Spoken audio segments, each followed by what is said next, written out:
नमो गुरुभ्यो गुरुपादुकाभ्यो नमः परेभ्यो परपादुकाभ्यः आचार्यसिद्धो सिद्धेश्वरपादुकाभ्यो नमोऽस्तु वै दत्तपदाम्बुजेभ्यः सद्गुरुवे नमः। दुर्वादलद्युतितनं तरुणाब्जनेत्रं हेमाम्बरं वरविभूषणभूषणाङ्गं कन्दर्पकोटिकमनीयकिशोरमूर्तिं पूर्तिं मनोरथभुवं भज जानकीशं। श्रीरामचन्द्राय नमः। श्रीहनुमते नमः। सद्गुरुवे नमः।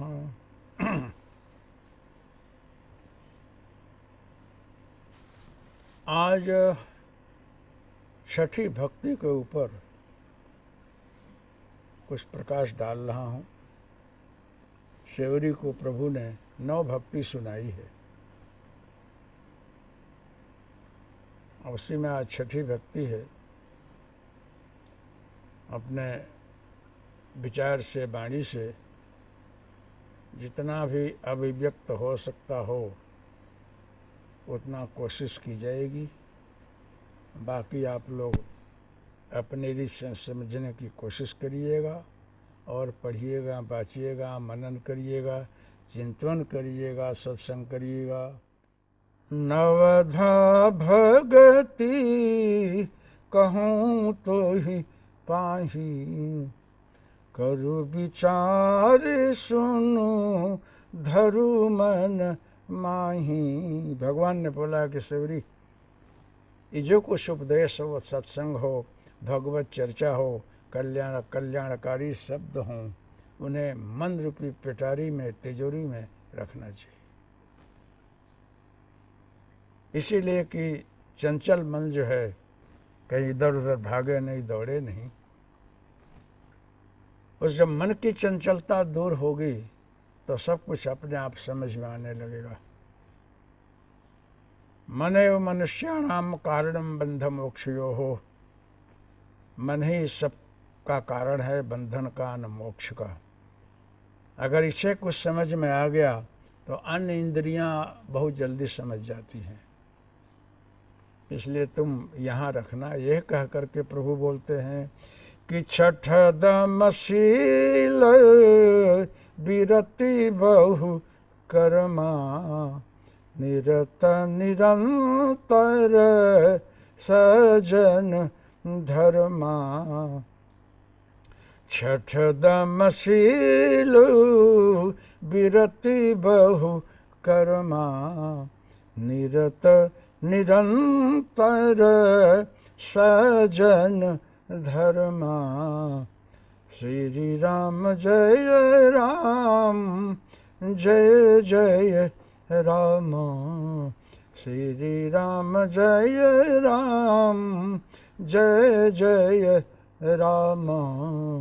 श्री राम जय राम, जय जय राम। श्री राम जय राम, जय जय राम। हरि ओम तत्सत्, जय गुरु दत्त। हरि ओम तत्सत्, जय गुरु दत्त। भगवान ने सेवरी को बोला है कि सेवरी,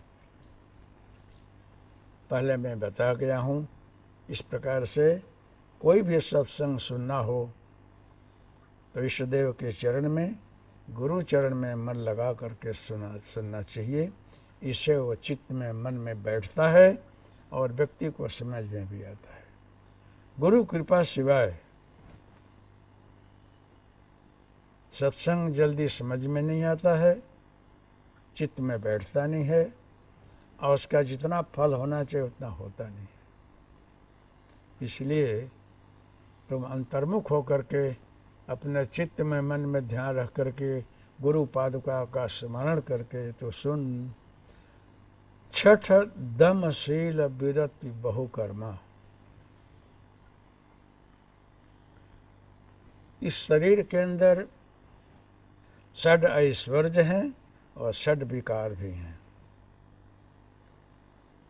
इस अंतःकरण चतुष्टय के अंदर ये अब प्रवेश न करें, इसके लिए गुरु कृपा संत कृपा पहले बहुत जरूरी है। वो जब कृपा होती है तो सारी इंद्रियों की चंचलता अपने आप दूर होने लगती हैं। जब किसी भी व्यक्ति को और गहराई में जाओ तो उसके मन को, चित्त को, बुद्धि को जो वस्तु बहुत गम गई हो, अच्छी लग गई हो, उधर वो दौड़ता है।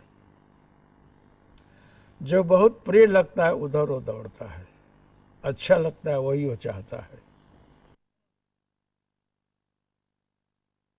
इस जगत के अंदर आप किसी सुंदर व्यक्ति को देखें, सुंदर कोई नारी को देखें,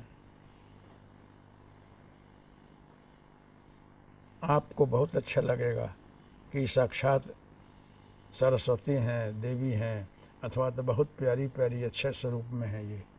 लेकिन कहीं उस जगह अगर आदिशक्ति की जगदम्बा आ जाए, देवी प्रकट हो जाए, तो आप सब भूल जाएंगे, उसको देखने लग जाएं। क्यों? कि नेत्र का, मन का स्वभाव है कि अच्छी से अच्छी वस्तु को देखना और ग्रहण करना। इंद्रिय नेत्र का स्वभाव है, वो अच्छी प्यारी वस्तु देखना चाहेगा। तो जिस दिन आपको भगवान की छवि दिख जाएगी, आदिशक्ति परम्बा जगदम्बा दिख जाएगी, उस दिन सारी दुनिया भूल जाएंगे। नहीं दिखता है, यही तो बात है। समुद्र मंथन के समय जब विश्वमोहिनी का स्वरूप बना तो देवी और देवता राक्षस सब स्तब्ध हो गए। सारी इंद्रियां उनकी जो है एक जगह स्थिर हो गई, बस शांत हो गई। सबका मन उधरे रहा कि क्या स्वरूप है, क्या लावण है, क्या माधुर्य है इसमें। आप जो बोले हम सब करने को तैयार हैं। क्यों? कि मम माया दुरत्या, जी मेरा माया में शरीर जो है वो इतना लावण्य और सारी कला सुंदरता से युक्त है, उससे आगे कुछ है ही नहीं। तो जो बहुत प्यारी वस्तु लगती है उधर ही इंद्रियां दौड़ती हैं। इंद्रियों को खबर नहीं है कि इससे भी कुछ अच्छी वस्तु है। नेत्र जो है बहुत ब्यूटीफुल अच्छी चीज देखना चाहेगा। कान जो है उसके अनुरूप वस्तु सुनना चाहेगा। अगर आप अध्यात्म में हैं, कोई आपको समर्थ गुरु मिला है, संत की कृपा आप पर बरसी है, आप कभी भी गुरु कृपा प्रसाद से भगवान की स्वप्न में, ध्यान में कोई छवि स्वरूप देख लिए हैं, तो आपका मन उधर जाएगा और उससे संबंधित कोई कुछ बात कहना चाहेगा, आप बड़े प्रेम से सुनेंगे, उसका रहस्य जानना चाहेंगे, ये दिखा है क्या, जो कुछ बोले उसका रहस्य क्या है, कान सुनना चाहेगा। लेकिन आप अध्यात्म से हट कर बैठे हैं, इस भौतिक जगत के अंदर डूबे हुए हैं, षड्विकारों के अंदर आप ओतप्रोत हैं, तो आपको वही वस्तु अच्छी लगेगी जो क्षणिक सुख के साथ इंद्रियां जुड़ी हुई है और वो उधर आपका मन दौड़ेगा। मतलब किसी की गलत चर्चा और सेक्स से भरी हुई बातें, पिक्चर, उसकी कहानी, वो आपको सुनने का मन करे। क्यों? कि आप उसी तरफ दौड़ रहे हैं, उसी तरफ भाग रहे हैं। आपको और कुछ ख्याल ही नहीं है इससे भी अच्छी कोई वस्तु होती होगी। भगवान बोलते हैं कि जिस पर मेरी कृपा हो जाती है, संत की कृपा होती है, गुरु की कृपा होती है, वो इधर दौड़ता है मेरे तरफ। कान जो है भरहि निरंतर हो ही न पूरे। जितना भी सत्संग सुनो, इससे नदियाँ बहती हैं और समुद्र में समाती जाती हैं, लेकिन समुद्र कभी भरता नहीं है। और कभी नदी के आगमन को रोकता नहीं है, बहुत खुश होता है कि और आओ मेरे अंदर, और आओ। क्यों? मैं तो खा हूँ, आप मीठे मीठे जल लेकर आ रहे हो, तुम्हारा स्वागत है। सत्संग बहुत मीठा होता है, प्रभु की चर्चा बहुत मधुर होती है। तो कान जो है अगर ऐसा बन जाए कि भगवान की कथा में ओतप्रोत हो और उसको स्वाद आ गया हो, तो वही कथा वो सुनेगा, और नेत्र वही देखेगा जिसको बहुत अच्छा लगेगा। गोपियाँ बोलती रही कि सखी नींद नहीं आती है, खाना नहीं भाता है, कुछ गमता नहीं है, सोऊं तो नैन नींद नहीं आवे, जागूं तो काज न भावे। सखी मोहन कृष्ण की याद सतावे। सूरदास जी ने लिखा है, निस दिन बरसतु नैन हमारे, मेरे नैन हमेशा बरसते रहते हैं 24 घंटे। ये बादल तो श्रावण भादों के बादल जो है कभी बरसते हैं, लेकिन मैं इतना पागल हूँ, एक गोपियों की गीत है एक, कि मैं इतनी पागल हूँ, इतनी विवश हूँ कि सावन भादों के तरह से हमेशा बरसते रहते। ये बादल जो है कभी बरसते हैं जो बादल हैं वो, लेकिन ये नैन बदरिया जो है हमेशा बरसती रहती है। खाली हो गई है, लेकिन कब वो आएगा खबर नहीं। इतनी मुझे व्याकुलता है, आकुलता है। जब ये स्थिति आती है तो भगवान क्यों नहीं आ गए, आना ही पड़ता है उसे।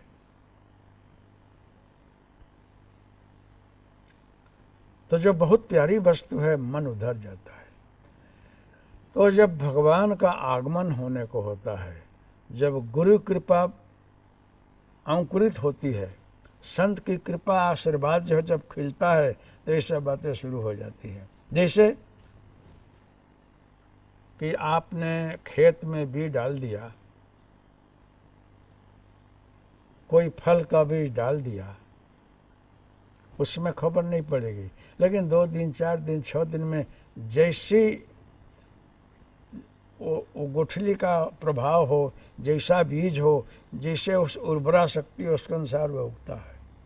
तो जब सत्शिष्ट के अंदर वो गुण सत्संग उगने लगते हैं, तो अंदर के सारे भाव बदलने लगते हैं, मन चित बुद्धि बदलने लगती है। उसमें ख्याल नहीं आता है क्या हो रहा है, एकाएक बदल जाता है।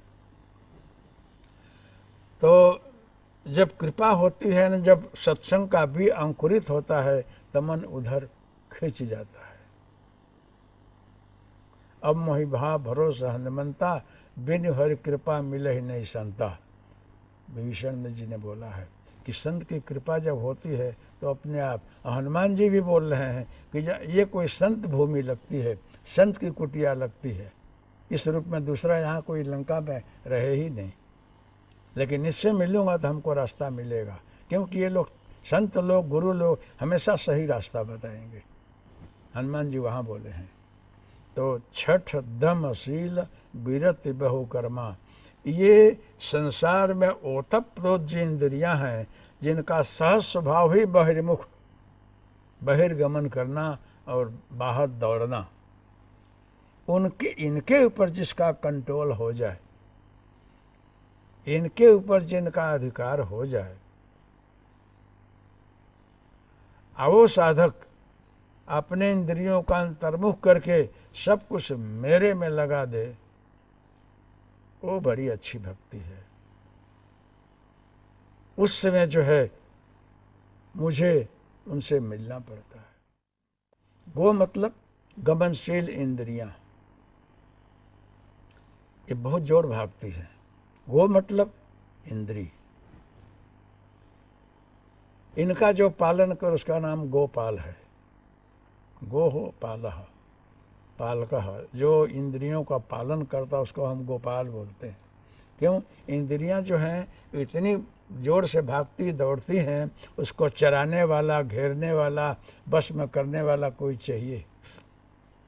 वो अगर होता है तो बहुत भागती नहीं है।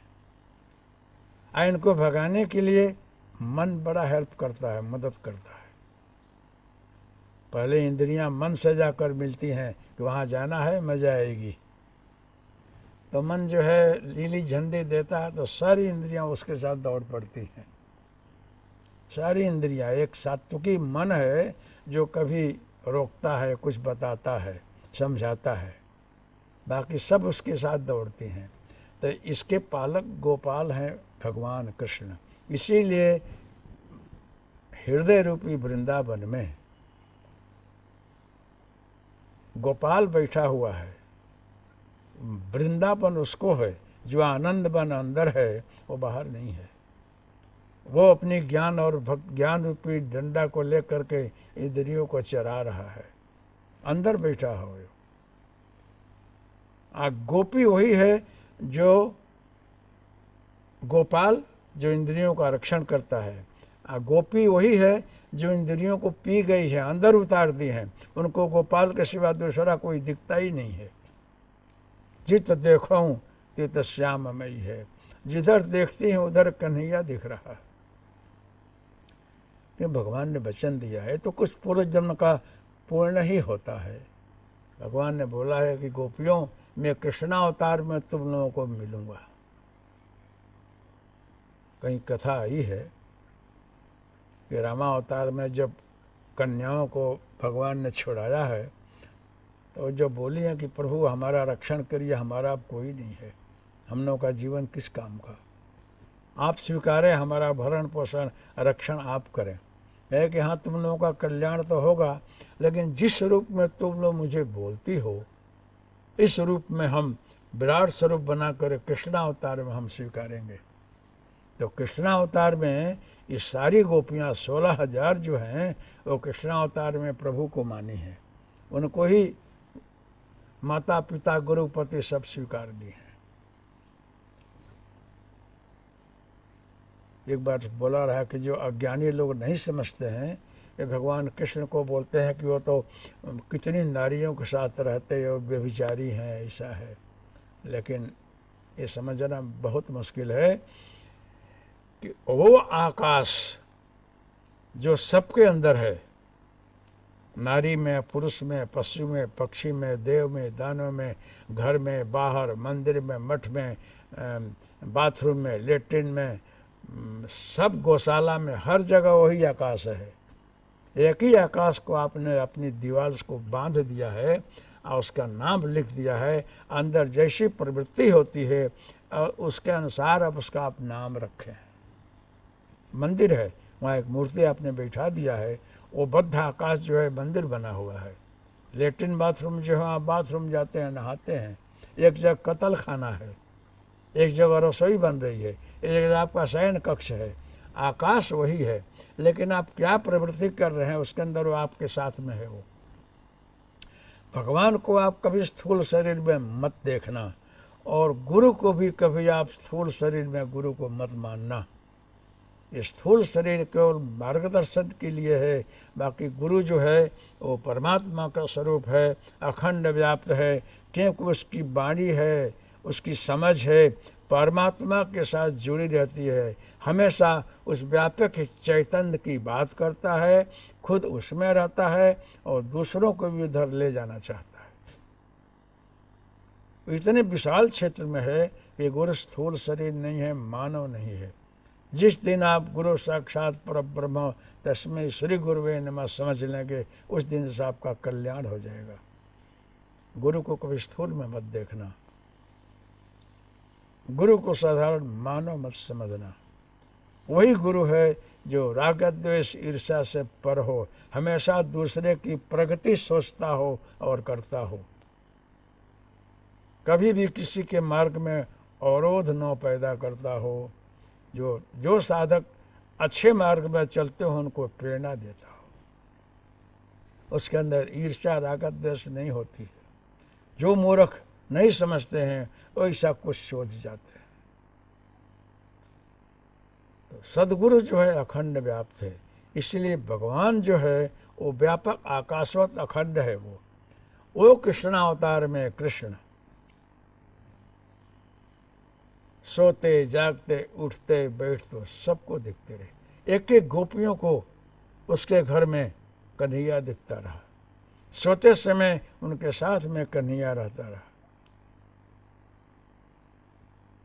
खाते समय, चलते समय, उठते समय, बैठते समय, मतलब उनके पति दिखते ही नहीं थे। उनके पति में भी उसी की झांकी होती रही। ये ईश्वर की कृपा और गुरु की कृपा, पूर्व जन्म के संस्कार का आशीर्वाद है, वो प्रभाव है।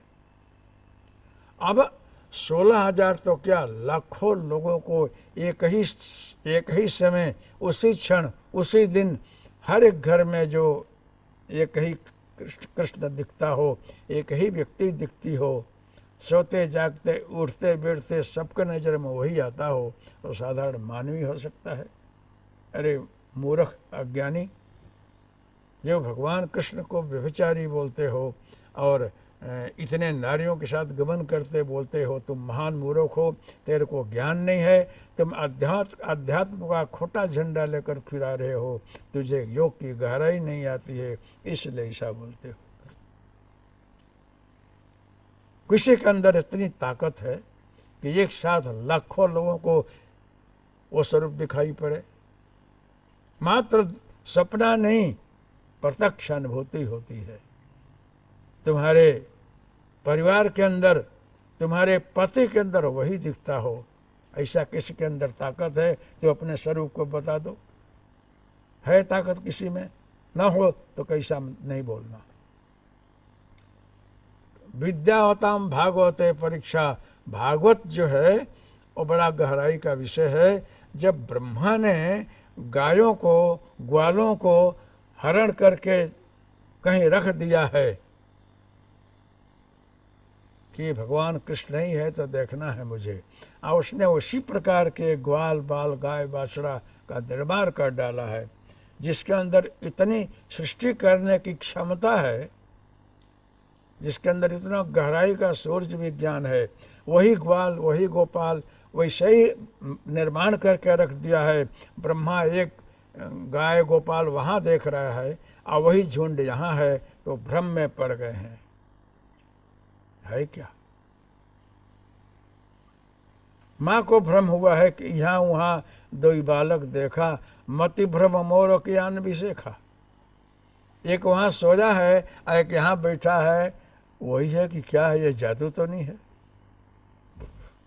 जो बालक ऐसा चमत्कार कर सकता हो, एक साथ लाखों स्वरूप बना सकता हो, और साधारण मानवी होगा? वो भगवान गाय भी है, ग्वाल भी है, बाछड़ा भी है। अगर गाय वो बना है तो दूध भी वही है, उसमें से रसो वैसह दूध निकल रहा है। मक्खन भी वही है, छाछ भी वही है, सब कुछ वही है। इसीलिए गोपियाँ कभी देखती हैं छाछ में भी वही है तो लेकर घर चली आती है, कन्हैया को कहीं बेचा जाता है। वो पागल लोग उसको बोलते रहे, गोपियाँ पागल हैं, छाछ बेचने गई, बोलता है इसमें कन्हैया बैठा है। अरे भाई, गहराई में जाकर सोचो, इसकी गहराई क्या है? सब जगह वही है, अणु अणु में वही व्याप्त है। जब गाय में, गोपाल में, बाछड़े में, दूध में वही है। उसने अपनी शक्ति से ये नई सृष्टि का निर्माण कर दिया है।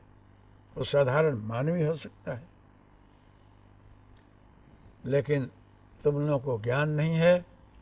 अधूरे ज्ञान में अपने को महान ज्ञानी समझ रहे हो, इसलिए भगवान कृष्ण के विषय में, राम के विषय में, किसी ऐसे महान पुरुष के विषय में कुछ सोच जाते हो। तुम्हारी मानव बुद्धि है, अज्ञानता है। अगर नहीं समझ में आता हो तो कहीं टीका टिप्पणी नहीं करनी चाहिए। समझना हो तो कुछ समझने के लिए पूछना चाहिए। नई सृष्टि वैसे ही बनाकर खड़ा कर देता है, साधारण मानव होगा नहीं, वो हर जगह व्याप्त है। तो जब गुरु और ईश्वर की कृपा होती है तो सारी इंद्रियां अंतर्मुख होती है। जब अंतर्मुख होती हैं तो उसको ईश्वर की झांकी होती है।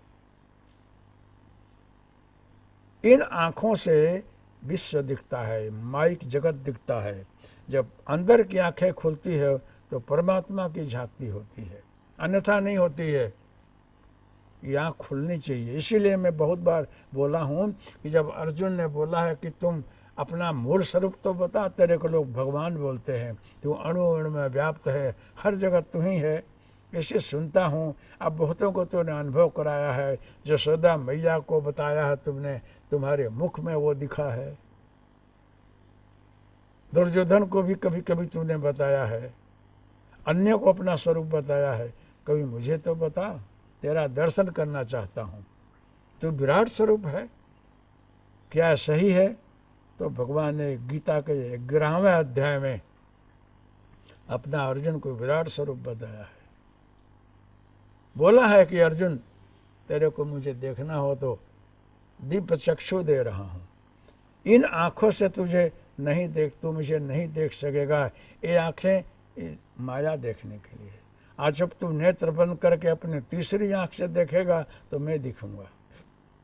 आप एक आँख से 5 तत्व निर्विष स्थूल शरीर देखते हो, किसी का आत्मा आपको दिखता नहीं है। आत्मा दिखती नहीं है आपको, क्योंकि इतनी सोच नहीं है आपको। आप इस पिंड को देखते हो, काला है, गोरा हो, धोरा हो, स्वरूपवान है, बेरूप है, इस पिंड को देखते हो आप, उसके अंदर के आत्मा को नहीं देखते हो तुम। क्यों? तुम्हारी आंखें नहीं है। आज जब तुमको अंदर का बैठा हुआ आत्मा दिखाई पड़े तो तुम अच्छे देखने वाले हो। तुम्हारी आंख तब अच्छी है, उसको खोलो, खोलने के बाद तुझे दिखाई पड़ेगा तेरे नयन क्या हैं। तो जब व्यक्ति को आत्मा का भास होने लगे, जीवात्मा का ज्ञान होने लगे, उसके अंदर, दरेक के अंदर वो बैठा हुआ है, आप अपने प्रारब्ध को पूरा करने के लिए शरीर का आधार लिया है, और सब लोग अपने अपने कर्म को करते हुए आगे बढ़ रहे हैं। अगर इस कर्म करने में उसको अभिमान न आवे, साक्षी दृष्टा भाव आ जाए, सब कुछ करते हुए हमेशा दुख में, सुख में, हानि में, लाभ में, अनुकूलता में, प्रतिकूलता में खुश रहे, तो उसका कल्याण हो जाता है। यही तो सद्गुरु बताते हैं, ईश्वर यही बताता है सबको। तो छठ दमशील, इंद्रियों को जो बस में कर ले और सरलता से, हम दमन करके नहीं, डांट करके, मार करके इंद्रियां बस में नहीं होती हैं। प्रेम से, ज्ञान से समझाओ। छठ दमशील, शांति से उसके अंदर जो है शील जो हो, जब तक शीलता न आवे तब तक कुछ नहीं होता है। गुरु कृपा हो तो सहज में शांति से उनके ऊपर तुम अपना अधिकार जमाओ, उनको समझा करके अपने कब्जे में करो। क्योंकि इंद्रियां बहुत बड़े बच्चे हैं, ये बड़े हो चुकी हैं, ये जल्दी इसे नहीं समझ जाती हैं। इनको जो है विरत बहुकर्मा, जो बहिर्कर्म कर रही हैं, इस बहिर्कर्म में उनको ज्ञान नहीं है कि मेरे लिए हितकारी है कि अहितकारी है। आपको जागना है, सोना है, खाना है, पीना है, व्यापार करना है, धंधा करना है, माता पिता की सेवा करनी है, गुरु की सेवा करनी है, दान करना है, धर्म करना है, जप करना है, पूजन करना है, भगवान साकार अथवा निराकार स्वरूप में उनकी भक्ति करनी है। ये सारा कर्म आपको करना चाहिए। इसको छोड़ करके कहीं वन में, तराई में, जंगल में जाने की कोशिश मत करना। आप ये नहीं समझना कि हम हिमालय में चले जाएंगे, किसी कंदरा में चले जाएंगे, वहाँ बैठकर हम ध्यान करेंगे, भजन करेंगे, भगवान मिल जाएगा। नहीं मिलेगा, लेकिन तुम अपने कर्मों से हट करके जाओगे तो नहीं मिलेगा। कितना मौन रहोगे, कब तक बैठे रहोगे? आंख बंद करके 4 घंटा 8 घंटा ध्यान में बैठा, फिर उठकर क्या करोगे? आंख तो देखेगी, हाथ हिलेगा, पैर चलेगा, मन सोचेगा, बुद्धि विचार करेगी, क्या क्या क्या करोगे उससे? तो आपको आपकी दृष्टि में अच्छी दृष्टि होनी चाहिए। हर जगह अपने गुरु को, भगवान को देखना चाहिए। आपका हाथ जो है वो अच्छा काम करे, पैर वहीं जाए जहाँ तुम्हारा कल्याण होता हो, मन और बुद्धि वही विचार करे, वहीं जाए जहाँ तुम्हारा हित हो, कल्याण हो। इसलिए अपने कर्म से हटो मत, लेकिन जो अयोग्य कर्म है उनसे अलग हो जाओ।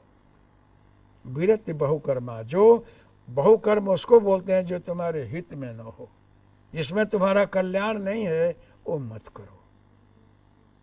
चोरी मत करो, पॉकेट मत मारो, किसी के यहाँ अंदर जा करके उसके खराब बर्तन मत करो, आचरण मत खराब करो। ये अमुक कर्म जो है शास्त्र विहित नहीं है, वो मत करो। तो जिस दिन प्रभु अपनी माया को हटा करके और अध्यात्म रस का पान आपको करा देगा, उस दिन से आप बदल जाएंगे। एक जगह की सच्ची घटना है, आप लोग ध्यान से सुनना। एक बहुत बड़े सेठिया अपने लड़के की शादी किया, करोड़पति आदमी। उनके घर में एक बहुत कुलीन घर की बहू आई, बहुत सुंदर रूपाली, और उनके घर के अनुरूप आई। लेकिन लड़का जो है संगति दोष के कारण कहीं जो है बाहर जाया करता रहा है। एक वेश्या की कन्या रही, उसके साथ उसका प्रेम हो गया रहा। लेकिन वेश्या की कन्या 18 वर्ष की रही, बड़ी ब्यूटीफुल सुंदर रही, लेकिन किसी संत का, किसी महापुरुष का उसके ऊपर आशीर्वाद था। वो जो है इस मार्ग में नहीं जाना चाहती रही। वो बोलते रहे कि मुझे जो है किसी कुलीन घर में जा कर के शादी करके रहना है, मुझे ये व्यवसाय नहीं करना है। अब ये भाई उसके पास पहुंच रहे थे। उसने सुना कि इसकी शादी अभी हो गई है, अब बड़े कुलीन घर के इनके यहाँ इनकी पत्नी आई है, आओ अंदर से बहुत दुखी हो रही है कि हमारा पति कहाँ जा रहा है। इसलिए वो सोचते रहे कि ये बहुत गलत काम कर रहा है, ये ठीक नहीं कर रहा है, तो मुझे इसको बोध देने में अच्छा लग रहा है, इसको बोध दूंगी, इसका कल्याण होगा तो उसका भी पूर्ण हमको मिलेगा। वो किसी संस्कारी आत्मा से जन्मी रही। तो उसने जो है अपने सेविका को बोल दी कि अब वो फलाने से ठावें, तो उनको बोलना कि अभी सावित्री बीमार हैं और 8 दिन के बाद आपसे मिलेंगी। वैद्य ने बोला है, डॉक्टर ने, कि 8 दिन तक किसी से मत मिलना, आराम करना। तो वो भाई आमे न यहाँ जवाब गेट पर ऐसा मिले, तो बोले कि उसको क्या तकलीफ़ है, बोलो तो उतना पैसा दूँ, डॉक्टर बुला लाऊँ, उसकी सारी व्यवस्था करूँ, हमको मिला दो। लेकिन वो बोले कि नहीं नहीं साहब सेठ, आप जिद मत करो, वो अभी नहीं मिलेंगी, स्वस्थ नहीं है। अब उसको व्याकुलता है उसको देखने की, उससे मिलने की, बात करने की। वो बोलते रहे कि तुमको समझ में नहीं रहा है कि मुझे क्या वेदना है, मुझे क्या कष्ट है, इस कष्ट को नौकरानी तू नहीं समझती हो, मुझे एक बार उससे मिला दो बस। है कि आप नहीं समझते कि मैं क्या कह रही हूँ। एक आदमी का जी जा रहा है, वो बीमार है, अस्वस्थ है, आपको अपने सुख के तरफ दौड़ रहे हो, आप समझते मुझे क्यों नहीं हो मैं क्या कह रही हूँ। वो बोलते हैं कि तुझे खबर नहीं है ये कष्ट क्या होता है। दोनों के संवाद में 7 दिन निकल गया। 7वें दिन वो भाई आए तो बोले अब कैसा है, कहे कि तशरीफ फरमाइए, अंदर आइए, हर्जा नहीं, हम आपसे मिलेंगी। वो अंदर गए, वही कक्ष रहा, वही कुर्सी, वही खाट, सब कुछ वही रहा।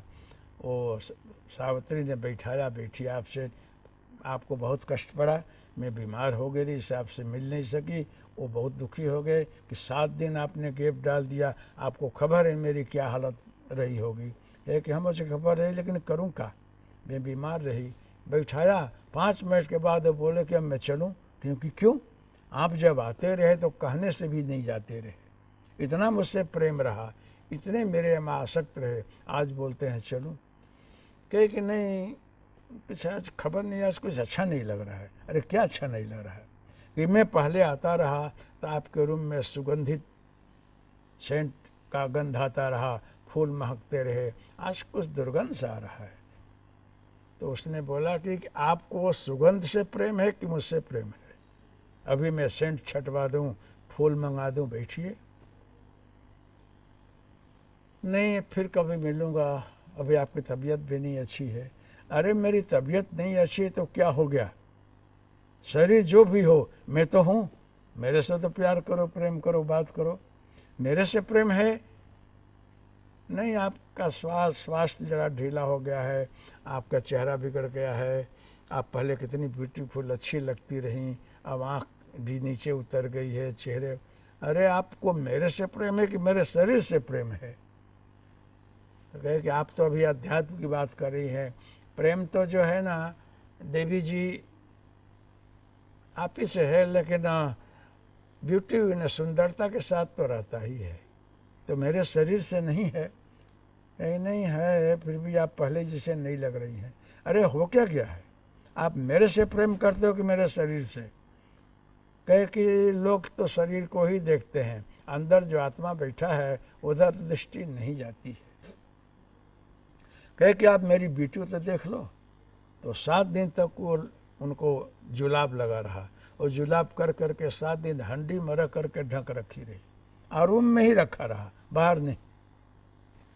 उसने एक एक ढक्कन खोल खोल कर बताने लगी कि ये शरीर से निकल गया है तो मेरी ये हालत हो गई है, मेरे सारी ब्यूटी ये है, मेरी सारी सुंदरता ये है।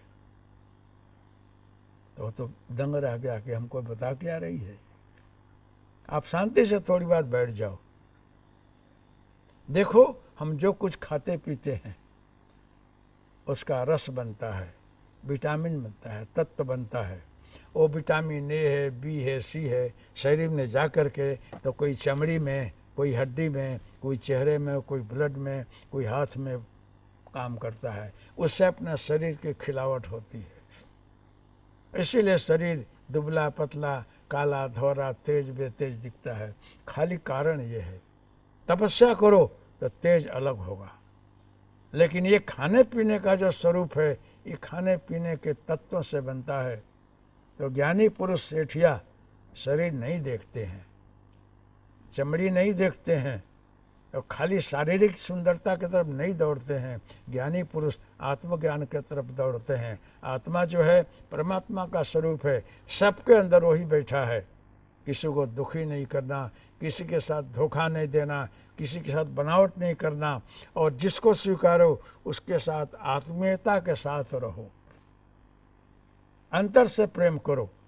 मित्र हो, पति पत्नी हो, गुरु शिष्य हो, और भगवान और भक्त हो, इन चारों का प्रेम बहुत गाढ़ होता है। पकड़ते नहीं है एक दूसरे, पकड़ने के बाद छोड़ते नहीं। ये कपड़ा नहीं है कि बदल दो। मेरा यही कहना है कि मैं आपके साथ हूँ, लेकिन आपकी जो धर्म पत्नी है वो किसी जन्म के संस्कार बस आपके साथ जुड़ी हुई है।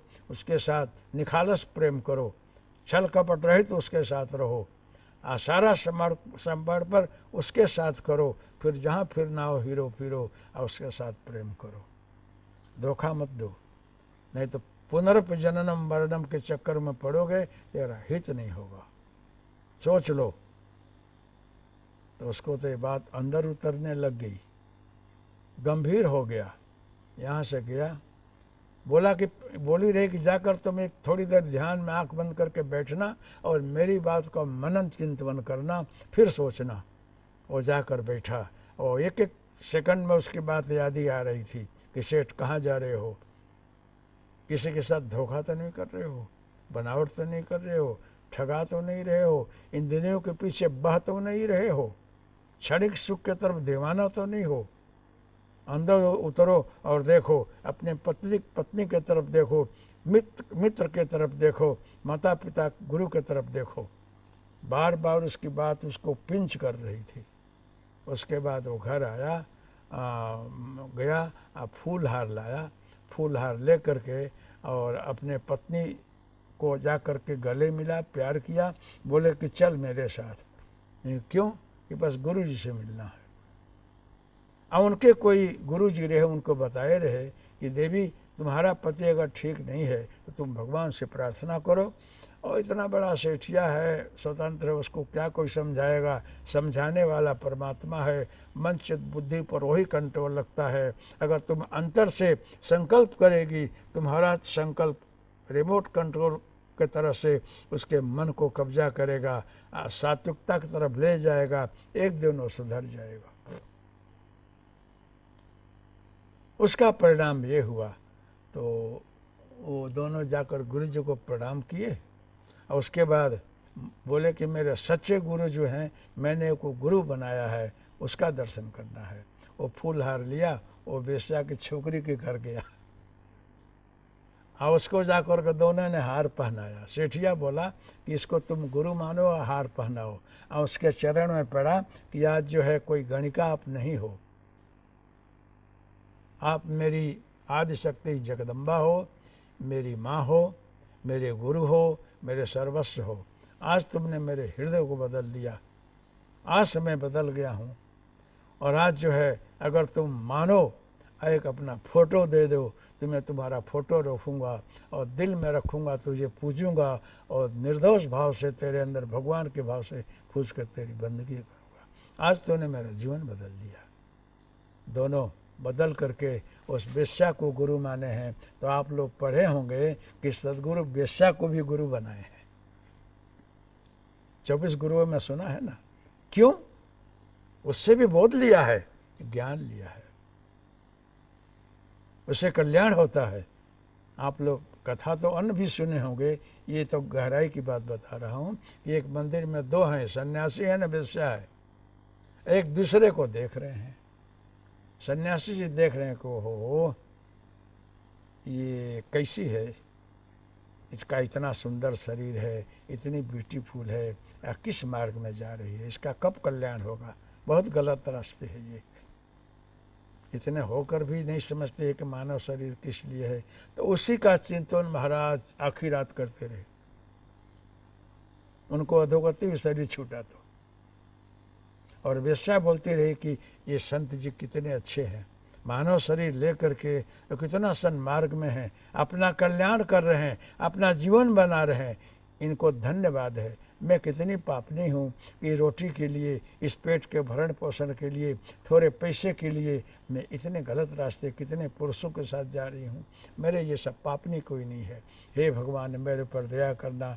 तो उसका कल्याण हो गया ना, महाराज के चिंतन में रह गए। तो अंत मति सो गति। आप अंत में चिंतन किसका करते हैं? इसीलिए भगवान बोलते हैं कि सन्मुख हो जीव मोहि जमहि, आ कोट जन्म अघन आसो तबहि। लाखों आप गुनाह किए हो, लेकिन शरीर छोड़ते समय अगर परमात्मा दिखाई पड़ गया और उसी का विचार आने लगा तो पीछे का सब क्षय हो जाता है, मुक्त हो जाओगे। लेकिन अंतराम कही आवत नहीं, अंतराम कहने में आता ही नहीं है। वही आएगा बवाल जो आखिरी जिंदगी किए हो। जन्म जन्म मुनि जतन कराही, अंत राम कही आवत नहीं। कोई लोग बोलते हैं कि अंत में राम कहने में आता ही नहीं है। आप बोलते हैं कि अंत राम अगर कहने में आ गया तो आवत नहीं, फिर कोई जन्म नहीं लेता है। अंत राम कही आवत नहीं, फिर कोई आता नहीं है, कहने में आ गया तो। और बोलते हैं कि अंत में कहने ही नहीं आता है, आ गया तो कल्याण हो जाए। तो कहने का मतलब है कि छठ दम शील विरत बहु कर्मा, अयोग्य कर्मों से हट करके अंतर्मुख हो करके इंद्रियों पर विजय प्राप्त करके आप रहो तो आपका कल्याण हो जाएगा। मनन चिंतन आपका कहाँ है? एक जगह आया है कि गुरु जी पढ़ा रहे हैं तो शिष्य बोल रहा है कि गुरुदेव, इंद्रियां बलवान लोके महाजनामपि करसति।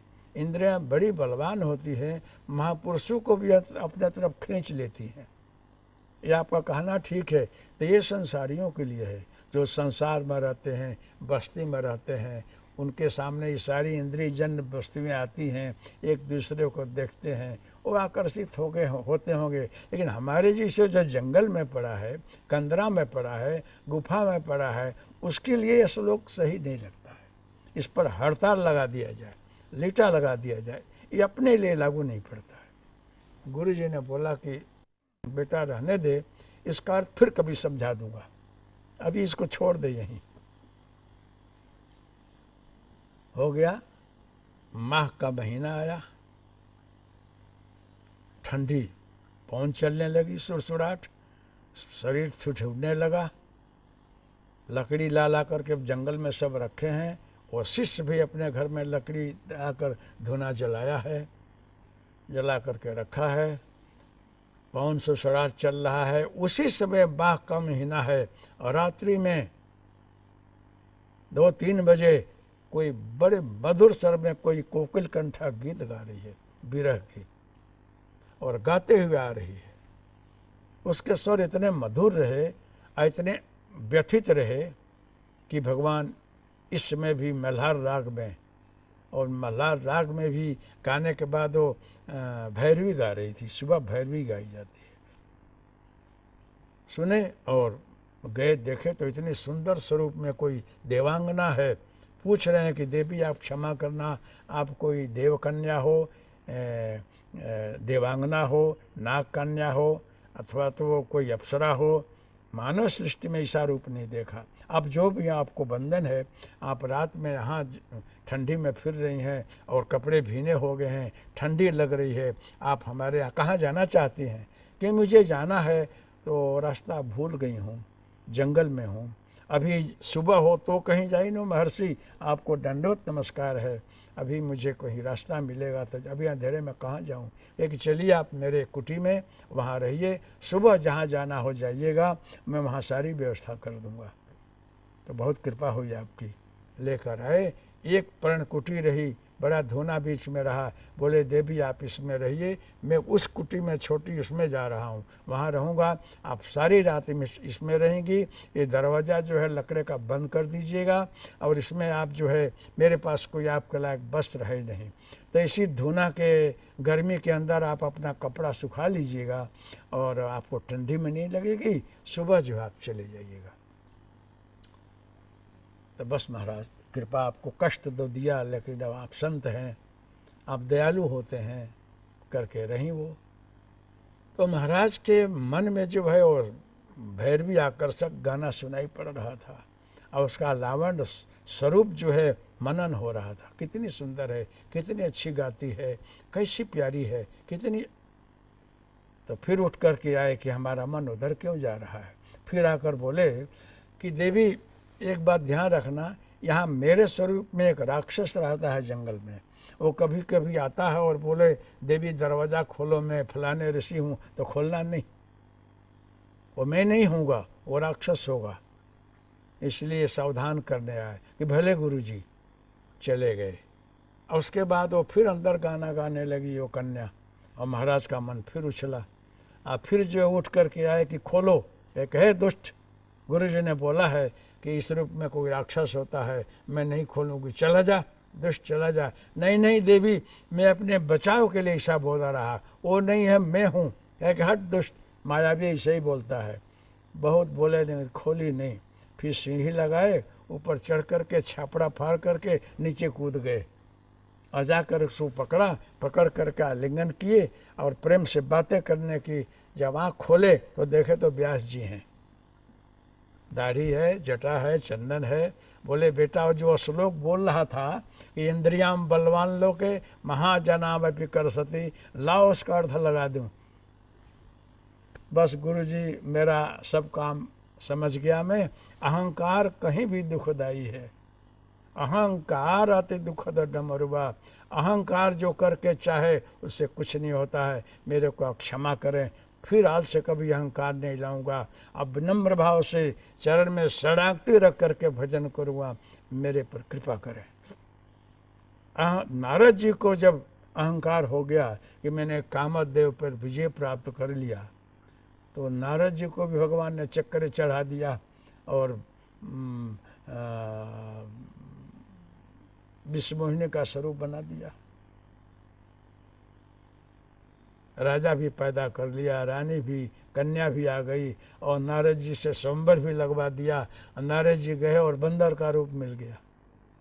बाद में उनको लगा कि मैंने अहंकार किया रहा, उसका ये फल है।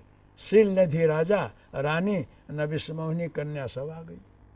इसलिए भगवान बोलते हैं कि मेरे चरण में शरणागति रख करके जो भजन करता है, अहंकार नहीं रखता है, उसके सामने कोई भी शट विकार फटकते नहीं है। इसलिए मेरा आप लोगों से यही आग्रह है, निवेदन है और सूचना है कि आप लोग अहंकार रहित होकर के और भगवान के चरण में समर्पित होकर के भक्ति साधना करना, तो आपका कल्याण होगा। शेवरी को भगवान बोले कि छठ दमशीलो विरति बहु कर्मा।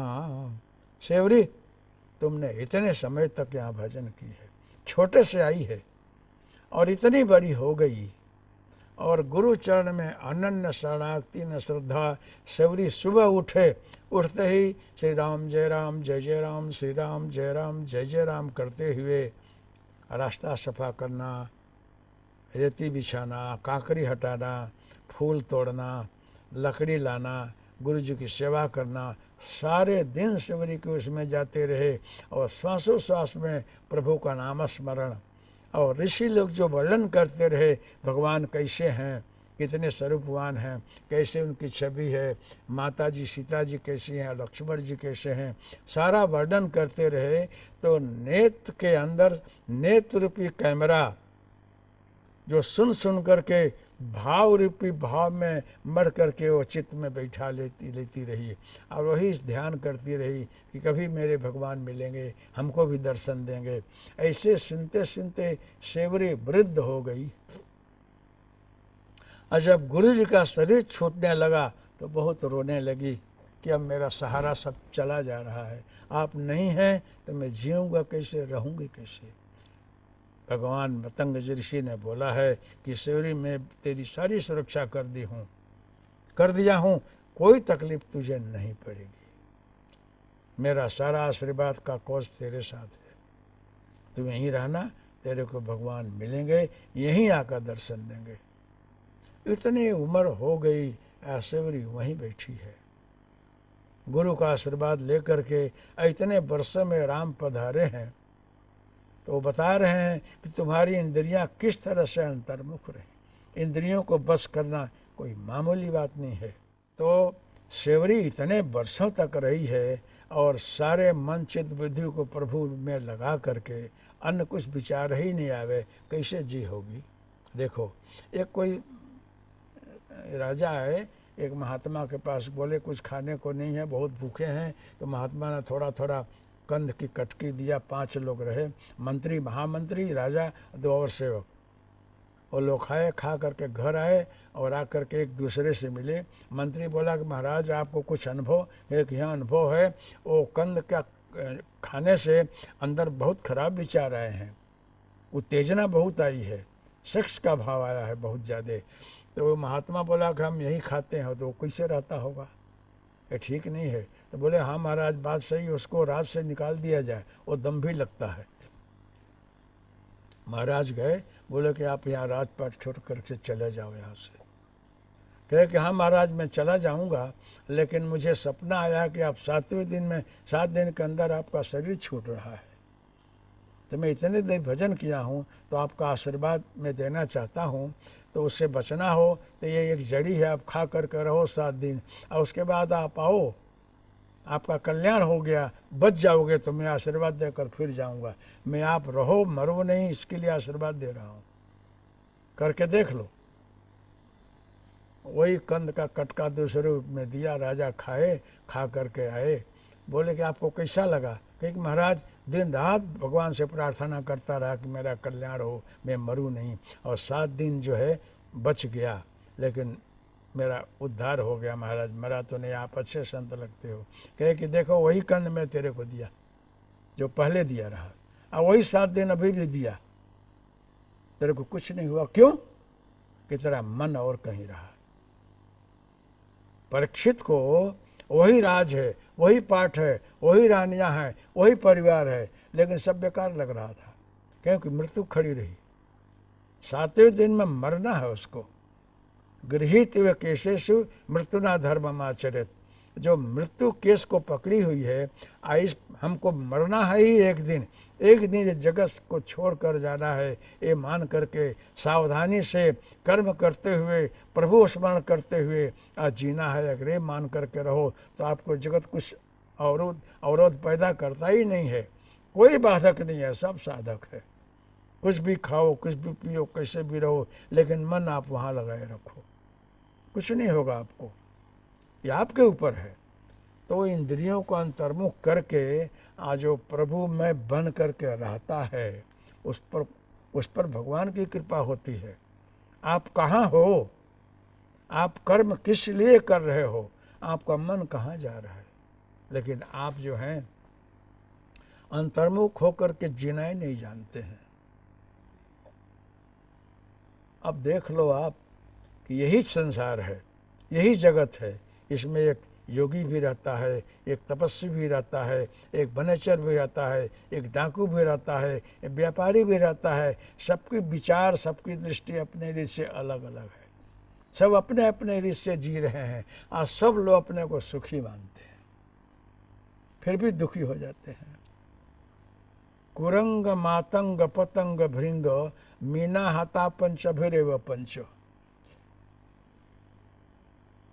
किसी ने लिखा है कि हाथी जो है स्पर्श सुख में मरता है। वो हाथी पकड़ने वाले हैं ना, वो खड्डा खोद देते हैं और उसमें जो है कुछ बांस और लकड़ी रख देते हैं, उस पर केला वाला बिछा देते हैं और उसमें हाथी जब जाए ना खाने के लिए तो खड्डे में पड़ जाता है। और उसके ऊपर एक नारी हथनी रखते हैं और वो केला और हस्ती को स्पर्श करने के लिए हाथी जाता है। उसको स्पर्श बहुत अच्छा लगता है, तो हाथनी को स्पर्श करने के लिए वो दौड़ कर जाता है और खड्डे में पड़ जाता है। उसके बाद उसको पकड़ने वाले पकड़ लेते हैं। तो हाथी जो है केवल स्पर्श सुख से बंधन में आता है। वो इतना उसको स्पर्श अच्छा लगता है ना कि अपने नारी को, अपने हथनी को स्पर्श करता है तो खुश हो जाता है। तो एक स्पर्श के कारण हाथी खड्डे में पड़ा। कुरंग जो है, कुरंग जो मृग होता है, वो स्वर में फंसता है। उसको संगीत बहुत प्रिय है। जंगल में उधर हिमालय की तरफ जो मृग के लिए लोग बात करते हैं कि सुंदर जब बांसुरी बजाते हैं वो, तो यही रहा कथा ना। तो स्वर सुनने के लिए आकर इतने मस्त हो जाता है सुनते सुनते कि पड़ जाता है। पढ़ने के बाद वो खड़ा नहीं हो पाता है, तो नाभि के अंदर से कस्तूरी निकाल करके फिर उसको ऐसा खड़ा करते हैं तो भग जाता है। वो उस स्वर में फंसता है। कर्ण जो है मात्र बहुत प्यारे प्यारे आपको गमे, इसे स्वर में फंसा करके सारी इंद्रियों को मत बहा दो। भगवान का गाना सुनो और ब्रह्म रस में डूब जाओ। स्वर, ताल, ये ब्रह्म की उपासना है। स्वर में, संगीत में इतनी ताकत है कि आपको भगवान से मिला दे। लेकिन आप इंद्रिय जन्य सुख को, स्वर को सुनेंगे तो आप खड्डे में पड़ जाते हैं। भमरा जो है भृंग, भृंग वो कमल में, अच्छे फूल में बैठता है और उसके अंदर बैठ करके मकरंद पान करता है और उसी में बैठे बैठे आनंद से रहता है। सूरज डूब जाता है लेकिन निकल कर उड़ता नहीं है वो। ऐसे कमल बंद हो गया तो लकड़े में छेदा करके निकल जाए पर कमल को नहीं काटता है।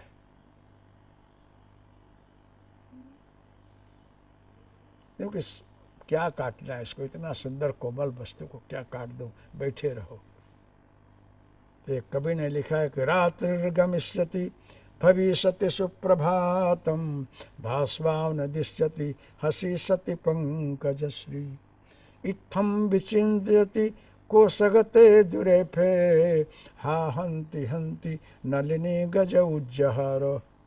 कमल में भमरा बंद है। ये जीव जो है इस माया रूपी कमल में अपने को फंसा दिया है।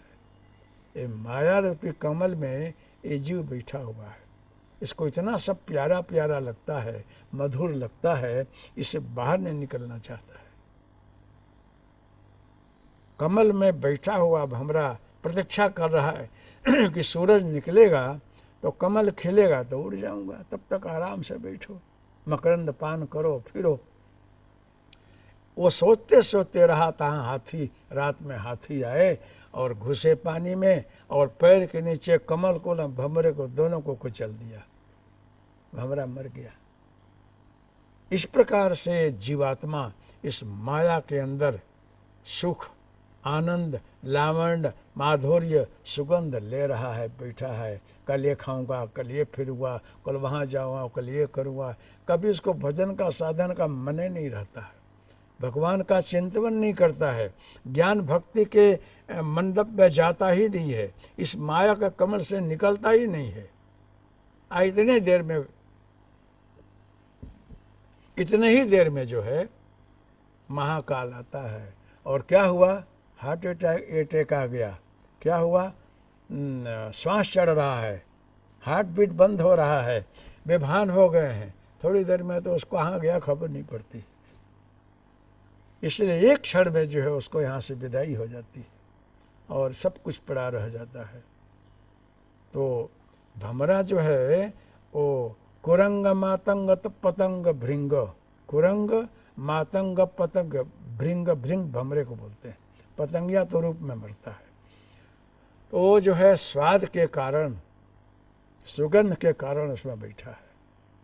सुगंध अच्छा लगता है, स्वाद अच्छा आ रहा है, कोमल कोमल पत्ते हैं। तो एक सुगंध और स्वाद, सुगंध के कारण भमरा मर रहा है। अब पतंग जो है, आप दीवा जला में इतना सुंदर रात्रि में प्रकाश होता है कि पतंगिया उस रूप में मरता है। वो दीवा से प्यार करने जाता है ना, पंख जल जाता है। तो ब्यूटी इज ऑलवेज पेनफुल बोलते हैं ना। ब्यूटी जो है खाली दूर से देखो, डोंट टच, स्पर्श मत करो, दूर से देखो तो ठीक है, टच किया नहीं कि मरा नहीं। जिन जो लोगों ने टच किया मरा, रावण भी मरा, सब मरे। ब्यूटी जो है ना वो दूर से देखकर खुश रहो, अड़ो मत। ब्यूटी हमेशा पेनफुल होती है, तकलीफदायी होती है। कब? जब टच करोगे, उसको लेना चाहोगे तो वो रूप में पतंगिया मर जाता है। और मच्छी स्वाद में, आप हाथी स्पर्श में, भमरा जो है सुगंध में, और कुरंग जो है स्वर में। कुरंग मातंग पतंग भृंग, मीन जो है मच्छी, वो स्वाद में। क्या है? आज मिर्चा नहीं है, आज खट्टा नहीं बराबर है, आज मिठास नहीं है। जिह्वा जो है ना ये इतनी विचित्र है कि आखे शरीर को कंट्रोल की हुई है। ये अंदर से बोलती है कि चल आज उस होटल में जाएं, चल आज वहाँ पकौड़ा बन रहा है, वहाँ खाना अच्छा है, वहाँ की मिठाई अच्छी है। इसको जो है एक एक सेकंड में स्वाद आता है, आदमी को खींच कर कहाँ से कहाँ ले जाती है। इतना खिला देती है कि कल दवा खाना पड़ता है, बीमारी हो जाती है। आपको डायबिटीज है लेकिन खींचती है उधर, खा लो फिर इंजेक्शन ले लेना, खा लो फिर गोली ले लेना, लोग खा लेते हैं। तो ये पांचों इंद्रियां जो हैं, छह इंद्रियां आपको एक एक रस में कब्जा कर लेती हैं। एक भंवरा, पतंगिया, हाथी, मृग एक एक के पीछे मरते हैं। रूप में वो मर गया, स्वाद में वो मरा, स्पर्श में हाथी मरा, स्वर में वो मरा, एक में ये मरते हैं। आज इस मानव के अंदर पांचों है, उसका क्या होगा? मानव के अंदर ये पांचों तत्व भरे हुए हैं। उसको स्पर्श भी चाहिए, उसको रूप भी चाहिए, उसको अच्छा खाना भी चाहिए, उसका अच्छा सुगंध भी चाहिए, सब मानव के अंदर है। तो वो कवि लिखे हैं कि हे प्रभु, ये पशु लोग एक के पीछे एक मर जाते हैं, आए मानव के अंदर पांचों इंद्रियां खींच कर ले जाती है, इनका क्या होगा?